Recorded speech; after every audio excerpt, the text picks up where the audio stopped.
going on, Jerome's? NFL free agency is going to be in full swing here coming up very shortly. Of course, you got the combine at the end of the month. Of course, yeah, illegal tampering doesn't go on down there amongst the agents and the executives. But a new league year starts officially on March 13th. But before that, we have the franchise tag window. And no, the Minnesota Vikings don't really have any players that are worthy of the franchise tag. Well, it would have been nice to franchise tag Kirk Cousins or potentially Danielle Hunter, except the Vikings can't do that with either of them. So thanks, Quasey. But the Vikings could and should be players in free agency. And frankly, depending on what happens with Danielle, frankly, what happens with Kirk Cousins, the Vikings could be looking to add some big names, a big-time splash in free agency, and it would be kind of fun. But a couple of players that are set to hit free agency could be franchise tagged, and that could complicate things with the Vikings, where the Vikings would either have to go through the process of making an offer sheet and then giving up 2 first-round picks, unlikely, or they could work out a tag and trade situation. So first off, most of the franchise tags that are put on are the non-exclusive type. So it allows players to seek out an offer sheet, just like with Lamar and the Ravens last year, blah, blah, blah. So this is from NFL.com. Non-exclusive franchise tag. A player who receives the blah, blah, blah, blah, blah is free to negotiate with other teams. I just said that. The player receives a 1-year deal with a salary set at the greater of A, the cap percentage average for his position, an amount equal to the sum of the franchise tag figures at a player's position over the previous 5 seasons, divided by the sum of the salary caps over the previous 5 seasons multiplied by the current year's salary, and then you carry the 1 or the 2, or 120% over his previous year's salary, the player's cap number from the previous season, minus any performance incentives. Basically, it's a lot. It's a long way of saying it's a lot.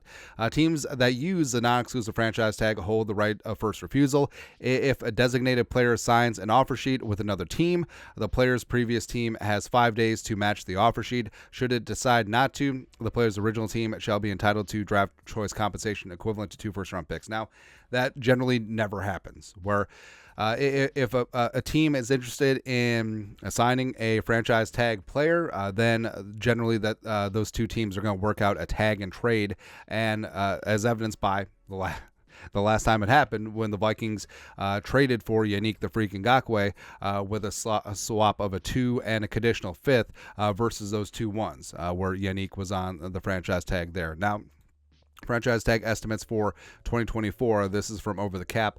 So no quarterbacks on there because Kirk Cousins is there.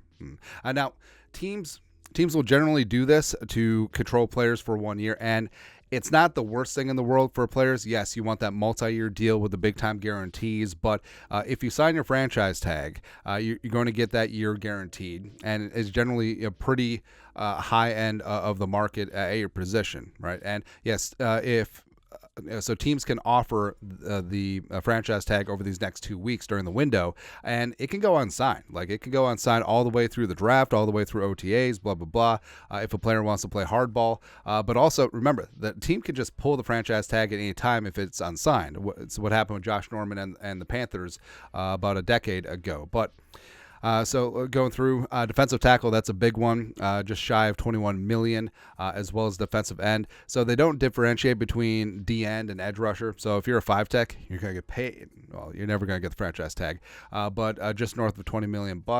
Offensive line, it's funny that they don't differentiate between center, guard, left tackle, right tackle. It's funny.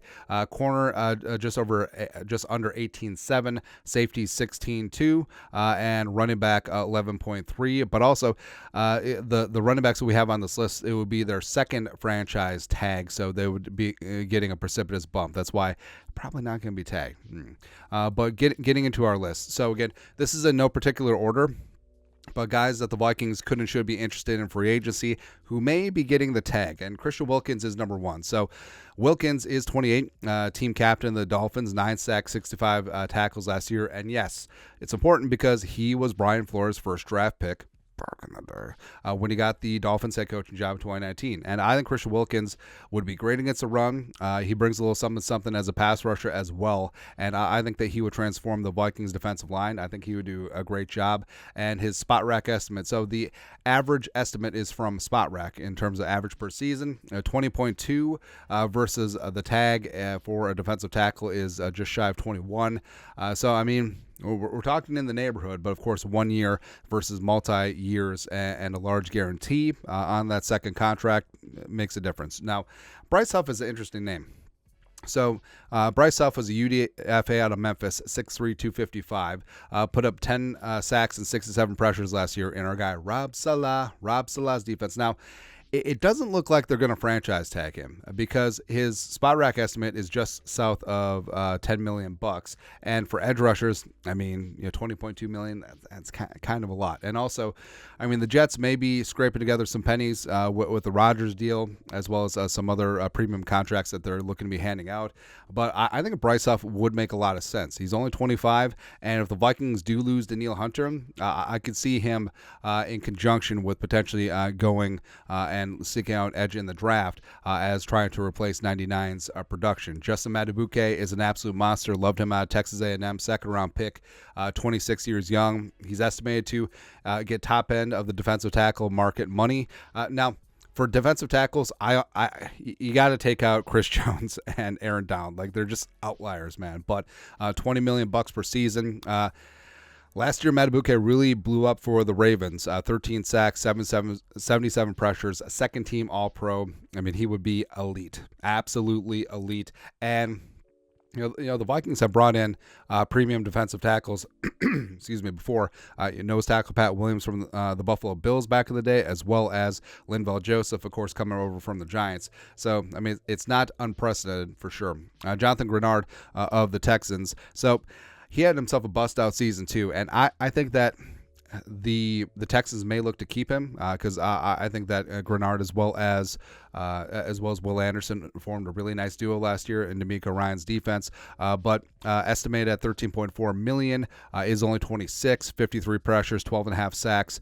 He is a true blue hand in the dirt right defensive end. So, I mean, schematically, it's not a one-for-one fit, but I mean, with Flores, the thing I like is that he adapts the scheme to his players, and if he has a guy that feels most comfortable rushing from the right side, left side of the offense with his hand in the dirt, he can certainly work around that. Josh Allen. So now, if the Vikings lose Danielle, I mean, Josh Allen would be a dreamboat, man, and he's the good Josh Allen. So the pride of Kentucky, number 7 overall pick. Slight difference in 2019. He's only 26 years young. He's estimated at $23.9 million. I could see him getting 25, 26, but he's 6'5", 255, two-time Pro Bowler, 17.5 sacks last season, and he's absolutely elite off the edge. He would just be a carnivorous, heat-seeking missile off the side, and I would love him, man. 2 for the Chiefs. Now, yes, important to note that there's only one franchise tag, so the Chiefs may look to franchise tag L'Jarius Sneed or who? Chris Jones. They just exercised an option on him where they could tag him this year. But Sneed and Jones are going to get paid. And L'Jarius Sneed, I think, would do great in Flores' scheme. I think he and Byron Murphy and Mekhi Blackman would be a great trio at cornerback. But Sneed, 6-6 quarterback rating when thrown at, 12 passes broken up, 2 interceptions. Of course, yes, he gets away with defensive holding. Well, no, he gets penalized a ton, except for against the Vikings and Jordan Addison. And also, he takes his helmet off sometimes, man. But also Chris Jones. I know that Chris Jones is going to be 30. I know that he's probably going to be getting $29-30 million bucks per season if the Chiefs don't franchise tag him. But he is an absolute game changer in the middle, and I think that he still has 4 or 5 years of his prime left. 10.5 sacks, 15.5 in 2022, All-Pro, All-World, all everything, man. Chris Jones is an absolute monster and certainly would be worth the money. 2 running backs. So, like we said, both Jacobs and Barkley, as well as Tony Pollard, by the way, played on the franchise tag last year, so they would automatically be getting the 120% raise versus their 10.1, 10.2 last year. So, probably not going to happen for franchise tag this year. So, I mean, if the Vikings want to bring in an established veteran running back, I mean, Jacobs would be intriguing. First team All-Pro in 2022, rushing champ with 1,653 yards and 12 touchdowns in 2022. Had some injuries as well as the Raiders were asked thank you last year. So that's something that the Vikings could look at. Or Derrick Henry or, I don't know, A.J. Dillon for $4 million. Don't know. And Saquon is that true dual threat. Jacobs ain't no slouch either as a receiver and pass blocker, but I mean, Saquon would be a ton of fun, man. And I think that Saquon, given that he's a little bit older as well as had a few more injury issues, I think that he could be a little bit cheaper in terms of versus Josh Jacobs. But hey, no. Sign Josh Jacobs, draft J.J. McCarthy, J.J. Whatever. But Barkley would be a ton of fun too. Jalen Johnson. Now, I think the 15-7 estimate from Spot Rack is low. Jalen Johnson, the pride of Utah, like he's shown that those shoulders aren't an issue. Second round pick, former Ute, has really established himself as one of the best corners in the league. Highest graded cornerback on PFF last year. 10 passes broken up, 4 interceptions, second team All Pro. Should have been first, but 33.3 quarterback rating when thrown at. And I don't know if the Bears are going to sign him long term. I don't know if he would stand playing underneath the franchise tag, but we'll see. But he is a true belt buckle to belt buckle, follow your wide receiver one, shut down corner, and he another JJ, and he would be absolutely the alpha in the Vikings defense. And also at just 24, he's clearly just entering his prime. Plus, taking him away from the Bears is like a win-win for the Vikings. Brian Burns, again, if the Vikings lose Danielle, all in on Brian Burns, man. And also, I can't believe the Panthers turned down the 2-1s that the Rams were offering for Burns. Like last year, but Burns, the pride of Florida State, is only 25. He's going to break the bank. 2-time Pro Bowler, 8 sacks last year, 12.5 in 2022, 46.5 for his career in 5 years. But stand-up outside linebacker, heat-seeking missile, and a guy that would fit in perfectly with what Flores wants to do. So, I mean, also, I think that if Burns hits the open market, I think 21.7 per year is low. Like if Danielle leaves, he's probably going to get 24-25 million per season. I would pay that for Burns. I would pay even a little bit more. And also, you're getting a guy that's 4.5 years younger, and maybe a better schematic fit for Flores' defense than Danielle even. And then lastly, Winfield Jr.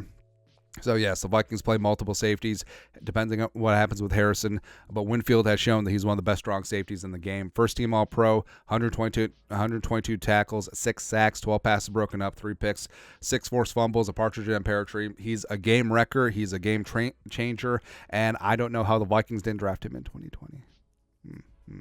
But, yeah, all these guys could eventually be franchise tagged. Now, I don't see the Vikings working out a tag and trade deal. I think the Vikings, since they're bereft of a third-round pick, probably don't want to go down that route, as well as having several other needs. But if these guys do avoid the franchise tag, I think the Vikings certainly could be in the market for paying up a little bit and just really going after that pin and just getting after it, man. Especially if Danielle Hunter and or Kirk Cousins don't return in 2024. But your thoughts are thoughts. Franchise tag window opens today and how it affects the Vikings, because it's all about us. That's right, man. Let us know your thoughts and our thoughts in the comment section below. Subscribe for daily Vikings takes. Want to support the work? Put a little something in the Venmo. But until next time, Skol. Production value.